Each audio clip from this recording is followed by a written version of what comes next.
Hello guys, आज का हमारा टॉपिक है गैर व्यापारिक संस्थाओं में लेखांकन। अर्थात गैर व्यापारिक संस्थाएं क्या होती हैं तथा इन्हें किस प्रकार से संचालित किया जाता है, इनके आय के प्रमुख साधन क्या है, इनके बारे में आज हम जानेंगे तथा इनके लेखे किस प्रकार से किए जाते हैं। देखिए, हमने 11th में तो पढ़ा था कि आर्थिक संस्थाएं या व्यापारिक संस्थाएं क्या होती है तथा ये किन किन खातों का निर्माण करती है, जैसे व्यापार खाता, लाभ हानि खाता। लेकिन आज हम जानेंगे कि गैर व्यापारिक संस्थाएं क्या होती है तथा ये लेखे रखने के लिए कौन कौन से खातों का निर्माण करती है। ठीक है, तो सबसे पहले तो हम जानेंगे कि गैर आर्थिक संस्थाएं होती क्या है, इनका आशय क्या है।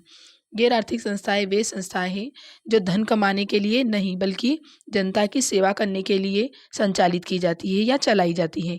अतः ऐसी संस्थाएं जो धन कमाने के लिए नहीं बल्कि जनता की सेवा या परोपकार करने के लिए, जन कल्याण करने के लिए चलाई जाती है या संचालित की जाती है, उन्हें क्या कहा जाता है? गैर व्यापारिक संस्थाएं। इनका एक और नाम है गैर आर्थिक संस्थाएं। इन्हें गैर आर्थिक संस्थाएं भी कहा जाता है। क्यों? क्योंकि आर्थिक का अर्थ क्या होता है? धन कमाना। लेकिन गैर आर्थिक का अर्थ ऐसी संस्थाएं जिनका उद्देश्य धन कमाना नहीं हो बल्कि क्या हो? परोपकार करना हो, उन्हें गैर व्यापारिक या गैर आर्थिक संस्थाएं कहा जाता है। इनके कुछ उदाहरण भी हैं, जैसे अनाथालय। अनाथालय में क्या होता है? न तो वस्तुओं का निर्माण किया जाता है और ना ही वस्तुओं का क्रय विक्रय किया जाता है, बल्कि बच्चों को अच्छी से अच्छी शिक्षा प्राप्त हो सके, उन्हें अच्छा भोजन, अच्छी जीवन उपयोगी वस्तुएं प्राप्त हो सके, इसलिए ये क्या होती है? संचालित की जाती है। फिर विद्यालय, यहाँ पे जैसे सरकारी विद्यालय हो गए, उसमें बिना फीस के मतलब बच्चों को अच्छी शिक्षा प्रदान की जाती है ताकि उनका सर्वांगीण विकास हो सके। फिर वृद्धाश्रम भी इनके उदाहरण है। हॉस्पिटल हो गए। ऐसे ही सभी जो सार्वजनिक संस्थाएं होती हैं उनका मुख्य उद्देश्य क्या होता है? जन कल्याण करना होता है, अर्थात परोपकार करना होता है। इसीलिए इन्हें सभी को मतलब इसमें सम्मिलित किया जाता है गैर आर्थिक संस्थाओं में। देखिए, जिनका मुख्य उद्देश्य जन कल्याण होता है। अब ऐसी संस्थाएं जिनका उद्देश्य क्या हो? जन कल्याण हो, जनता की सेवा करना हो या परोपकार करना हो, उन्हें गैर आर्थिक संस्थाओं में शामिल किया जाता है। देखिए, हमने ये तो जान लिया कि गैर आर्थिक संस्थाएं क्या होती हैं, लेकिन जो गैर आर्थिक संस्थाएं हैं वो अपना संचालन किस प्रकार से, अपनी संस्थाओं का संचालन किस प्रकार से कर पाती होगी? क्योंकि देखिए, उसमें ना तो वस्तुओं का क्रय विक्रय होता है, ना निर्माण होता है, तो उन्हें आय कहाँ से प्राप्त होती होगी? इसके बारे में हम अब जानेंगे। तो व्यापारिक संस्थाओं के आय के साधन। प्रवेश शुल्क। अब ये प्रवेश शुल्क क्या होती है? गैर व्यापारिक संस्थाओं में कोई व्यक्ति सदस्य बनता है तो सदस्य बनने के लिए एक शुल्क चुकाना पड़ता है। देखिए, यदि कोई गैर व्यापारिक संस्था है, जैसे अनाथालय ले लीजिए, तो उसमें यदि कोई सदस्य बनना चाहता है तो उसे सदस्य बनने के लिए पहले एंट्री फीस मतलब प्रवेश शुल्क देना ही होगा। यदि वो प्रवेश शुल्क नहीं देता है तो उसे मतलब उस संस्था में सम्मिलित नहीं किया जाएगा, उसका सदस्य नहीं माना जाएगा। ठीक है? तो प्रवेश शुल्क ऐसी शुल्क होती है जो किसी संस्था में सदस्य बनने के लिए सबसे पहले चुकानी पड़ती है। ठीक है? लेकिन ये क्या साल भर में या बार-बार चुकानी पड़ती है? तो नहीं। क्यों? क्योंकि गैर व्यापारिक संस्थाएँ केवल प्रवेश शुल्क एक ही बार लेते हैं। यदि एक बार कोई सदस्य प्रवेश शुल्क जमा करवा देता है, तो वो आजीवन जब तक ज़िंदा रहता है या जब तक चाहे, जब तक गैर व्यापारिक संस्थाओं का सदस्य बना रह सकता है। ठीक है? अब हमारी दूसरी आय का साधन क्या है? सदस्यता शुल्क। सदस्यता शुल्क क्या होती है? गैर व्यापारिक संस्थाओं के सदस्य जब बनते हैं तो वो क्या करते हैं? प्रति वर्ष एक वार्षिक शुल्क लेते हैं कि हर वर्ष मतलब तुम्हें इतनी शुल्क जमा करनी है। तो ये क्या होती है? इनकी आय का प्रमुख साधन होती है, क्योंकि सदस्यता शुल्क हर वर्ष आती रहती है सदस्य की, जिससे कि मतलब ये संचालित की जाती है। अतः सदस्यता शुल्क भी क्या है? एक आय का साधन है गैर व्यापारिक संस्थाओं का। और यदि ये सदस्य इसका भुगतान नहीं करते हैं तो इन्हें सदस्यता से हटा दिया जाता है। ठीक है? ये कभी सदस्यता शुल्क नहीं जमा करेंगे तो इन्हें मतलब सदस्यता से हटा दिया जाएगा। अब अगला है दान। देखिए, आपने देखे होंगे कि जो बड़े-बड़े लोग रहते हैं, उच्च वर्गीय लोग, जो जिनके पास बहुत ज़्यादा पैसा है या जो उच्च कुल के हैं, तो वो दान करने को क्या समझते हैं? गौरवान्वित महसूस करते हैं। मतलब स्वयं को श्रेष्ठ समझते हैं या उच्च वर्गीय या दान करने में उन्हें अच्छा लगता है। तो वो नाम के लिए या यश प्राप्त करने के लिए क्या करते हैं? अधिक मात्रा में संस्थाओं को दान देते हैं। तो ये दान का जो प्रमुख जो दान है वो गैर व्यापारिक संस्थाओं का प्रमुख साधन माना जाता है। आय का एक प्रमुख साधन माना जाता है। उसके बाद है प्राप्त किराया। अब देखिए कोई भी संस्था है, जैसे अनाथालय ले लीजिए, वो बहुत ही बड़ी है लेकिन वहाँ पे बच्चे बहुत कम है, तो वहाँ का जो भवन है वो बहुत सारा खाली रहता है। तो वहाँ के संचालकों ने ये तय किया कि इसे मतलब रेंट पे दे दिया जाए। तो जो उसका रेंट आएगा, जो किराया आएगा, वो भी क्या होगा, उसके आय का एक साधन होगा, क्योंकि वो जो प्राप्त किराया है उसे भी वो अपनी संस्था के लिए मतलब आगे काम में ले सकते हैं उस पैसे को। तो जो प्राप्त किराया है वो भी क्या है, आय का एक प्रमुख साधन माना जाता है। उसके बाद है विनियोग पर ब्याज। अब मानिए कि एक अस्पताल है, वहाँ पे मतलब पैसा बहुत ज़्यादा आता है। जो सरकारी हॉस्पिटल है वहाँ पे, गैर व्यापारिक संस्थाओं में जो सरकारी हॉस्पिटल है वहाँ पर बहुत ज़्यादा मतलब धन है उनके पास, तो वो धन को विनियोजित भी कर सकते हैं दूसरी संस्थाओं में, ताकि उन्हें ब्याज प्राप्त हो और उस ब्याज से वो मतलब आगे अपनी संस्था को और बढ़ा सकें। इसीलिए वो क्या करते हैं, विनियोग कर देते हैं दूसरी संस्थाओं में, ताकि उन्हें और धन प्राप्त हो तथा संस्थाओं को आगे और बढ़ाया जा सके। तो विनियोग पर जो ब्याज है वो भी संस्थाओं का एक प्रमुख साधन होता है आय का। इसके बाद है रद्दी से बिक्री। देखिए हम जानते हैं कि जो संस्थाएं रहती है, जैसे वृद्धाश्रम या अनाथालय, वहाँ पे मतलब अखबार लिए जाते हैं पढ़ने के लिए रोज़। तो जो अखबार रहते हैं वो धीरे धीरे क्या हो जाते हैं, रद्दी हो जाते हैं, क्योंकि एक समय पश्चात बहुत सारे जो अखबार रहते हैं वो क्या होते हैं, इकट्ठे हो जाते हैं।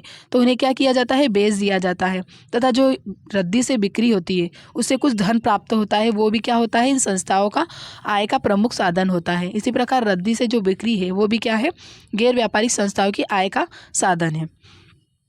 ठीक है, अब हम जानेंगे कि जो गैर व्यापारिक संस्थाएं हैं इनके व्यय के साधन क्या होते हैं, ये कहाँ कहाँ पर मतलब व्यय करती है। देखिए विद्युत से व्यय, जो गैर व्यापारिक संस्थाएं हैं जिसमें जो भवन में संचालित की जाती है, वहाँ पे बिजली व्यय भी होता होगा, जैसे हमारे घर में बिजली व्यय होता है हीटर का या पंखों का। तो ऐसे ही जो संस्थाएं हैं वहाँ पर भी मतलब बिजली के व्यय होते हैं, जिन्हें चुकाना पड़ता है, उन्हें खर्च करना पड़ता है। तो ये क्या है, विद्युत व्यय क्या है, गैर व्यापारिक संस्थाओं के व्यय का एक साधन है। कार्य है स्टेशनरी। देखिए जो गैर व्यापारिक संस्था है वो भी व्यापारिक संस्थाओं की तरह लेखा जोखा तो रखती है, प्राप्ति भुगतान खाता बनाती है, आय व्यय खाता बनाती है। तो उसमें जो खर्च होता है पेन पेंसिल इनका, कागज का, तो ये क्या है, स्टेशनरी व्यय है। तो उन्हें व्यय करना पड़ता है। तो स्टेशनरी व्यय भी क्या है, उनके व्यय का एक व्यय है। अब देखिए किराया। जो किराया हमने पिछले क्या पढ़ा कि प्राप्त किराया क्या था, उनकी आय का साधन था। लेकिन किराया देखिए, कोई संस्था है गैर व्यापारिक संस्था, वहाँ पर उनका खुद का भवन नहीं है, तो वो क्या करेगी, दूसरे का भवन लेगी रेंट पे और वहाँ पे मतलब अपना संस्था को संचालित करेगी। तो ये क्या हो जाएगा, उन्हें किराया देना पड़ेगा, पे करना पड़ेगा किराया किसी अन्य व्यक्ति को। तो ये क्या हो जाएगा, उनके व्यय का स्रोत हो जाएगा, उन्हें व्यय करना पड़ेगा किराए पर। ठीक है, स्वयं का भवन नहीं होगा तो उन्हें रेंट पे लेना पड़ेगा दूसरा भवन, और ये रेंट क्या होगा, उनका व्यय का साधन होगा। इसी प्रकार जलपान व्यय जैसे बहुत सारे सदस्य हैं गैर व्यापारिक संस्था के, तो वो चाय पानी नाश्ता ये तो करते ही होंगे ना, कोई भी भूखा तो नहीं रह सकता है। तो जो जलपान व्यय है ये भी क्या है, एक छोटा मोटा व्यय का साधन है उनका। ठीक है, तो ये सभी खर्चे हैं एक गैर व्यापारिक संस्था के। फिर वेतन। देखिए कोई भी संस्था के जो सदस्य हैं वो सभी ये तो परोपकार करने के लिए सभी कार्य नहीं करते हैं, कुछ लोग ऐसे भी रहते हैं जो वेतन लेते हैं उनके कार्य करने का। अब देखिए किसी भी संस्था में, वृद्धाश्रम में, वहाँ एक झाड़ू लगाने वाली औरत आ रही है, तो वेतन तो लेगी, ऐसा तो नहीं है कि वो परोपकार करने के लिए झाड़ू लगा रही है या कार्य कर रही है। फिर एक गैर व्यापारिक संस्थाएँ भी कभी कोई लेखापाल या अकाउंटेंट रखती है तो उसे भी वेतन देना पड़ेगा। तो ये सब जो कर्मचारी है उन्हें प्रति वर्ष या प्रति माह एक वेतन देना पड़ेगा, वो क्या रहेगी, इनके व्यय का साधन रहेगा। मतलब जो व्यक्तियों को या कर्मचारियों को जो सैलरी दी जाएगी वो क्या है, इनकी व्यय का एक साधन है। ठीक है, इसी प्रकार हमने जान लिया कि गैर व्यापारिक संस्थाओं की आय के साधन क्या है और व्यय के साधन क्या है। आय उनको कहाँ से प्राप्त होगी, प्रवेश शुल्क से, सदस्यता शुल्क से। ठीक है, और व्यय उनके क्या है, जलपान व्यय, वेतन व्यय, स्टेशनरी व्यय, ये क्या है, उनके व्यय है। अब हम जानेंगे कि जो गैर व्यापारिक संस्थाएं वो क्या होती है तथा गैर व्यापारिक संस्थाएं हैं उनमें क्या अंतर है। देखिए जो व्यापारिक संस्थाएं हैं उन्हें हमने 11th में पढ़ लिया था कि व्यापारिक संस्थाएं क्या होती है, और हम 12th में क्या पढ़ रहे हैं कि गैर व्यापारिक संस्थाएं क्या होती हैं। अब ये दोनों में हम डिफरेंस जानेंगे कि ये दोनों में अंतर क्या है। ठीक है, तो व्यापारिक संस्थाएं इनके नाम से ही स्पष्ट हो रहा है कि ये लाभ कमाने के लिए संचालित इनका उद्देश्य होता है, लाभ कमाने के लिए संचालित की जाती है तथा इनका मुख्य उद्देश्य क्या होता है, लाभ कमाना होता है। वहीं गैर व्यापारिक संस्था, इनका उद्देश्य क्या होता है, सेवा करना होता है, परोपकार करना होता है ना। फिर इनमें दूसरा डिफरेंस क्या है, जो व्यापारिक संस्थाएं होती है वो अपना खाता कौन सा बनाती है, व्यापार खाता बनाती है, और जो गैर व्यापारिक संस्थाएं होती है वो कौन सा खाता बनाती है, प्राप्ति भुगतान खाता, जिसके बारे में हम आगे जानेंगे कि प्राप्ति भुगतान खाता क्या होता है। ठीक है। फिर जो व्यापारिक संस्थाएं होती है वो क्या करती है, लाभ हानि खाता भी बनाती है। जिस प्रकार व्यापार खाता बनाती है उसके बाद क्या बनाती है, लाभ हानि खाता बनाती है। वहीं जो अपनी गैर व्यापारिक संस्थाएं हैं वो क्या करती है, प्राप्ति भुगतान खाता बनाने के बाद क्या बनाती है, आय व्यय खाता बनाती है ना।